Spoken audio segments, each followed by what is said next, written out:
UPPL नि प्रमोद बर' गोविंद बसुमतारी फेरेंगामोननि थांखियानो जाबाय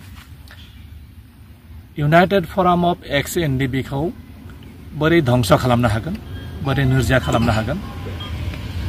बेनि मोनसे पलिसि लानानै निकृष्ट राजनीति बिथांमोना गेलेबाय थादों।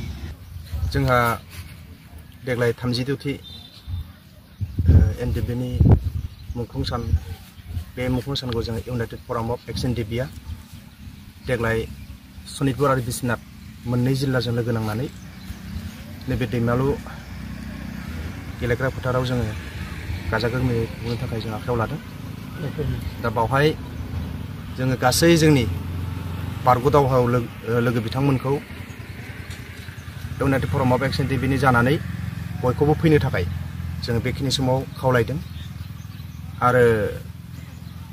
खाथि खालानि जेसेबांखिनि रायजो राजाफोर दङ आरो मुंख्लं नखरफोर दङ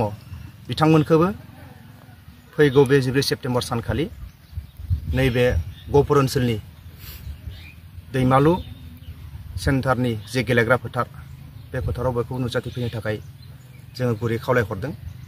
दा बावहाय जोंहा जेबो थांखि गैया जोङो मात्र बाहाय हारि थामोन्था रैखाथिनि थाखाय दावहा होबोनायाव एनडिबि नि मुंजों बा एनडिबि आफादनि मुङाव हारिनि थाखाय मुंख्लं जाबोनाय जायफोर बिर जोहोलावफोर बिथांमोननि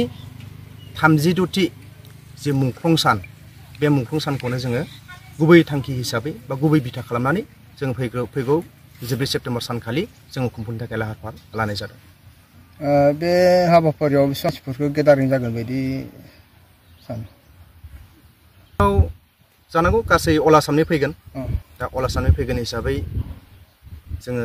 1000सोखौ जों दोनदों। दा बेवहाय आलासि महरै सार रन्जन दैमारिमोन बायदियाव बाहागो लाफैनो हागोन नामा दसेनि थाखाय ओंखारबोनानै? दाथ' बावहायथ'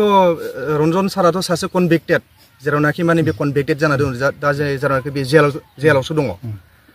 दा जेलाव थाखानाय मानसिखौथ' सरकारा बे मुंख्लं साननि थाखाय सानसेनि थाखायथ' बर'नानै हरनाय नङा बेयो मालाबाबो जानाय नङा आरो जिहेतु बावहाय उदालगुरियाव खुंनाया जाहैदों दा सोलिबाय थानाय जाय इउपिपिएल सरकार बे सरकारा खुंदों। दा बावहाय मुंख्लं सानखौ खुंनायाव जोंहा सोरखौबा बादा होनांगौनिबो गोनांथि गैया आरो बुंनो गोनां गैया जेरावनाखि बे मुंख्लंआ गासै हारिनि थाखाय जादों जितिया बेखौ मावनो मोननाया बयहाबो मोन्थाय दं। नाथाय जोङो बावहाय उदालगुरियाव इउनाइटेड फराम अफ एक्स एनडिबि हिसाबै बा खौसेथि बारग' एनडिबि आफाद हिसाबै जोङो बाहाय लोब्बा गैया। जोङो खौसेथि बारग' एनडिबि आफादा दुलाराय आसामखौ लानानै नैबे दैमालु गहपुरावसो जों खुंनाय जागोन आरो दा बेवहाय 14 अक्ट' सानखालि रायजोफोरखौ माबायदि बाहागो लाफैनो खावलायगोन? जों बेखौनो खावलायगोन रायजो राजाफोरखौ जाहाथे रायजो राजाफ्रा गोसोआव माबा मोनसे साननानै जाहाथे फैयालासिनो थानाङा। बे जेरावनाखि आं दहाय एसे बुंलांखाबाय हारि थामोन्था रैखाथिनि थाखायसो मुंख्लंखौ बयबो जादों बा गावनि जिउखौ दिनै हारिनि नामाव बावदों। दा बिसोरबायदि बिर जोहोलावखौ सिबिनांगौ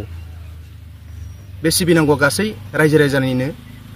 मोनसे गिदिर बिहोमा दं। दा बेनिखायनो गासै रायजो राजाफोरखौ जोङो इउनाइटेड फराम अफ एक्स एनडिबि नि जानानै बे हाबाफारियाव बाहागो लाफैगोनखौ आरो लाफैनांगौनि थाखाय गुरै खावलायहरनाय जादों आरो उदालगुरिनि काजियामाटियाव खुंनो थाखाय बिसोरो थामथिम जादों। बे एक्सुअलि इउनाइटेड फराम अफ एक्स एनडिबि नि बा एक्स एनडिबि नि कुनु मोनसे अर्गानाइजेसननि नङा बियो। बेहाय मुंख्लं बांबोरगोरानि मुङाव मोनसे फाउन्डेसन दङ। बे मुंख्लं बांबोरगोरा फाउन्डेसना बेखौ अर्गानाइज खालामदों आरो बेखौ स्पन्सर खालामदों इउपिपिएल सरकारा। बेहाय बुंनो थाङोब्ला थांनाय इउपिपिएल सरकारा थांनाय 4 बोसोराव माने मुंख्लं सानखौ बिदि खुङाखै आरो बेबायदि इउनाइटेड फराम अफ एक्स एनडिबि नि जिखुनु माबायाव बिथांमोना मदद हेफाजाबबो होआखै जिखुनु प्रग्रामाव। नाथाय देग्लाय जिहेतु फैगौ इलेक्शन खाथियाव सफैबाय एक्स एनडिबिफ्राबो मोनसे फर्स बे फर्सखौ बोरै बोननानै लाखिनो हागोन बेनि मोनसे निकृष्ट मोनसे राजनिति खालामदों आरो बेहाय जों मिथिनायाव इउनाइटेड फराम अफ एक्स एनडिबिनि बारग' एनडिबिनि सोद्रोमाफोरखौ किसुमान प्रलोभन होनानै बिथांमोना लेंहरदों बिथांमोना गावसोरनि किसुमान एजेन्टफोरखौ गामि गामि जायगा जायगा थिनहरनानै बुंदोंनो जे एसग्रेसिया होगोन थार्ड ग्रेड फोर्थ ग्रेडनि साकरि होगोन बेनिफ्राय रिहेबिलिटेसन होगोन गतिके जोंनाव फैनांगौ जोंनियाव बे जितु अर्गानाइज खालामदों बेयाव बाहागो लानांगौ बेबायदि मोनसे निकृष्ट राजनिति खालामदों इउपिपिएलनि प्रमोद बर' गबिन्द बसुमतारी फेरेंगामोननि थांखियानो जाबाय इउनाइटेड फराम अफ एक्स एनडिबिखौ बोरै धंस खालामनो हागोन बोरै नोरजिया खालामनो हागोन बेनि मोनसे पलिसि लानानै निकृष्ट राजनिति बिथांमोना गेलेबाय थादों आरो बेहाय जितुनेखि काजियामाटी बे ओनसोलाव मोनसे रंगमंच जाय इउनाइटेड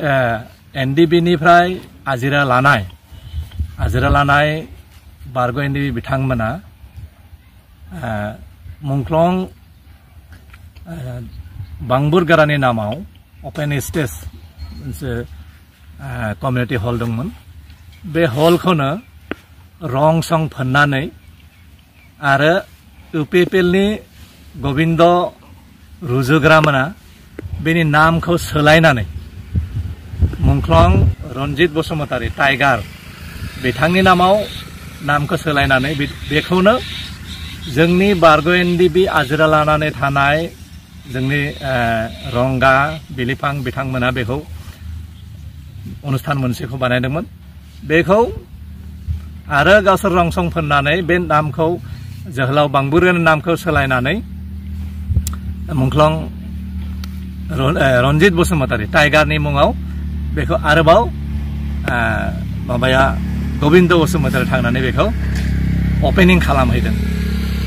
बे जोबोद माने लाजिनांथाव बाथ्रा नंगौ रन्जित बसुमतारीयाबो बिथाङाबो सासे फार्स्ट बेस्टनिमोन आरो बिथाङा नेपालाव मुंख्लं जादोंमोन नेपालाव दुथांफ्रा बिथांखौ बुथारदोंमोन बिथाङाबो जोंनि आफादनि सासे मुंख्लं नाथाय बिथां मुंख्लंनि मुङाव गुबुन जिकुनु अनुस्थान प्रतिष्ठान लाबोनो हायो नाथाय सिगां थाखानाय मुंख्लं बांबुरगारानि नामखौ सोलायनानै गुबुन मोनसे नाम होनानै बेखौ अपेनिं खालामनाया बे गिबि मुंख्लं जोंनि जायनिफ्राय जों मुंख्लं सानखौ जागायजेनदों मुंख्लं बांबुरगारानि नामखौ सोलायनानै गुबुन नाम होनाया बे मुंख्लं बांबुरगाराखौ अपमान खालामनायनि बादै जेबो नङा मानो सोलायनो मोननांगौ बे रंगमंचखौ अपेन स्टेजखौ बिथांमोना रिनोभेसन खालामदों जेसेबांखि बिनि नामाव अनुस्थाना जाया मानो रिनोभेसन खालामा मानो लुदेरा मानो बे मुङानो थानांगौ जे फार्स्टनि जायनि मुङाव बेखौ उत्सर्ग खालामदों बावदों बिथांनि नामावनो बे अनुस्थाना थानांगौ नाथाय पुराना बुस्थुखौनो रं सं फोननानै रिनोभेसन खालामनानै गुबुन सासेनि नाम होनानै बेखौ गबिन्द बसुमतारी थांनानै अपेनिं खालामनाया जोबोद लासिंसिं जादों बेनि गेजेराव बिथांमोना जोंनिफ्राय जेबो कनसेन्ट लायाखै जोंनाव सोङाखैबो गावसोरनि गोसो बायदि बिथांमोननि प्रग्रामाव जोंनि नामफोरखौ सोना होदों माने बिथांमोना दिन्थिनो नागिरदों जे जों गासैबो दङ होननानै बेबायदि मोनसे दिन्थिनो थाखाय प्रग्रामाव नामफोरखौ सोदों किन्तु जोंनिफ्राय जेबो कनसेन्ट लायाखै जों बुंखादों जों मोनसे आलादा मोनसे प्लेटफर्म दङ जों इउनाइटेड फराम अफ एक्स एनडिबि हिसाबै जों गासै बारग' एनडिबिफोरखौ जों बेहाय रिप्रेजेन्ट खालामो जों बेहाय जों जिहेतु गुबुनैनो दिनै बे हिस्ट्रिकेल जारिमिनारि जायगा गहपुरनि बे दैमालु गेलेग्रा फोथाराव जों अर्गानाइज खालामदों गतिके जों बेहाय बे बाहागो लानायनि कुनु मोनसे माबा थाया गोजोन्थों।